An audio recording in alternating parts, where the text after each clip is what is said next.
Well, St Pat's were playing their 7th game in 23 days when they faced Drogheda yesterday. Both teams desperate for the points to close the gap on Sligo. Gary McDonough was there for us. There was a lot at stake in Richmond Park as St Pat's, fresh from the Europa League exploits, faced a Drogheda side who hadn't played in 16 days.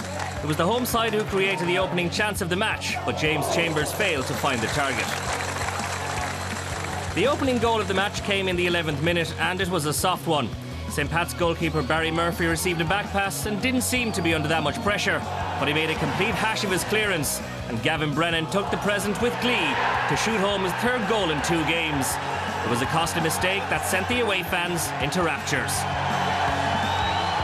Drogheda nearly doubled their lead 6 minutes later when Byrne connected sweetly with Alan McNally's cross, but his header came off the post. The Saints were finding it difficult to create any chances of note, but they almost equalised out of the blue on the half-hour mark when Stephen O'Flynn rattled Gabriel Sava's crossbar with a belter of an effort.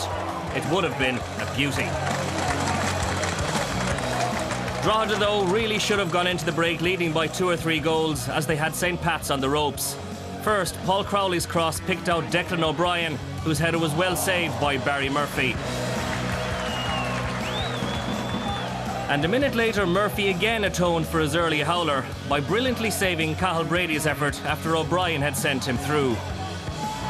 Brady, though, will feel that he should have scored. Philip Hand was excellent all day from dead balls, and he nearly scored direct from a corner on the stroke of half-time. But the Saints survived. St Pat's were thankful for the interval and started the second half brightly. Stephen O'Flynn came close again to equalising a minute after the restart, but his shot whizzed just wide of the post. Dramatically, a minute later the home side were handed a great advantage when Drogheda's Ryan Brennan rashly challenged James Chambers for the loose ball. Referee Graham Kelly was in no doubt that the former Monaghan player deserved a straight red card. It was a blow to Drogheda, who had dominated midfield up to this point, but it seemed hard to argue with the decision. For the next half hour, the Drogs hardly got out of their own half, but the Saints were only creating half chances. Ger O'Brien's cross nearly caught out Gabriel Sava, but the Italian keeper did well, as did this young lad to find such a leafy. The closest that St Pat's came to drawing level came after 67 minutes. Right back Ger O'Brien was the provider, but his searching cross was just headed over by left back Ian Birmingham. That was about as good as it got for the Saints.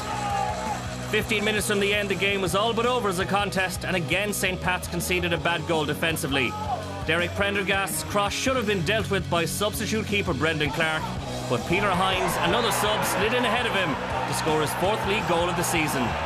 Not a good day for the Saints custodians. It finished 2-0 to Drogheda, who were full value for the 3 points, and they now leapfrog St Pat's into 2nd place in the Airtricity League.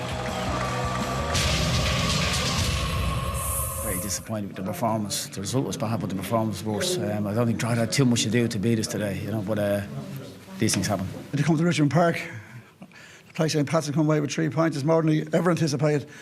Like, they're one of the best teams. I still think they'll be in contention with Sligo for the league, and obviously in the back of their good win in Europe. I was coming here hopefully to get a point, but certainly to go away with 3 points is brilliant.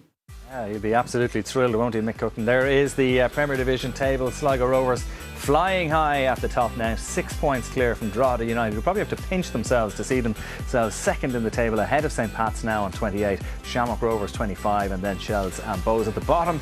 UCD 3 points adrift of Dundalk, with a further 3 points to Bray Wanderers.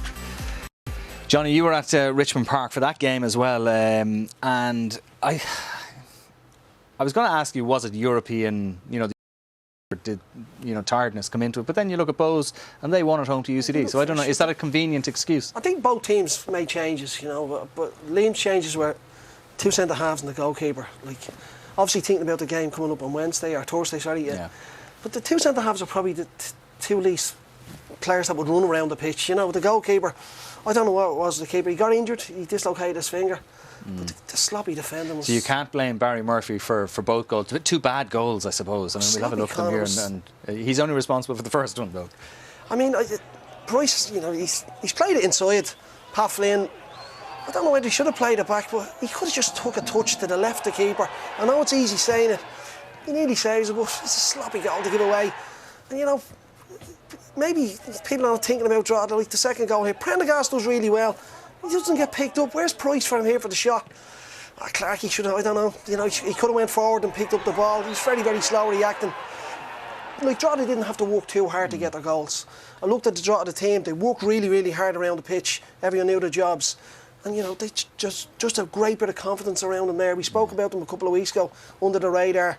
They're well over it now. Yeah, I mean, Liam, as Johnny says, 14 games to go. They're only 6 points behind Sligo, still to play them. I mean, are Drogheda, can they now call themselves genuine title contenders? Well, I'm sure Mick Cook will be telling everybody that they can't, like, you know, but I seen them playing earlier on the season against Derry down at Drogheda, and they were absolutely just totally on their face of the Derry team that night. And since that one, I think they've just carried it on. You know, they play the same way. They just make sure that teams don't get it down and play around them. And you know, as I say, Mick Cook will be trying to keep a lid on it now at the minute. But as you say, they're only a few points behind Sligo at the minute. What about Pat's Pat? Thanks, Con. I think just be very disappointing. I mean, I know Johnny says about the keeper that, but like both goals. Like I think he would have come for the second one, and as a keeper you need to command it. I mean, what he's trying to pass the ball across his box with his left leg for the first one, I don't know. You mean you just got to clear it, but you know they've just slipped up, and it's a concern because when you slip up like that at that level against a team who are chasing you, you know you don't want to do that, and they've done it. And let's have a look at the sending off again. A straight red card for Gavin, Brennan, Johnny. What did you think at the time? They make it easy for the officials. Like, his 2 feet are gone in. Like, he's jumped in with his 2 feet. There's no excuse whether he got the player or whether he didn't. The intention. He's 2 feet. Like, it's okay. The ball has moved in his direction, he can say, but I don't think he's. You know, the referee can't do anything else but send him off. Has to go. No argument. No argument. No. Yeah. I wouldn't think malice about it. I genuinely think he went for the ball, but you just cannot go for the ball like that.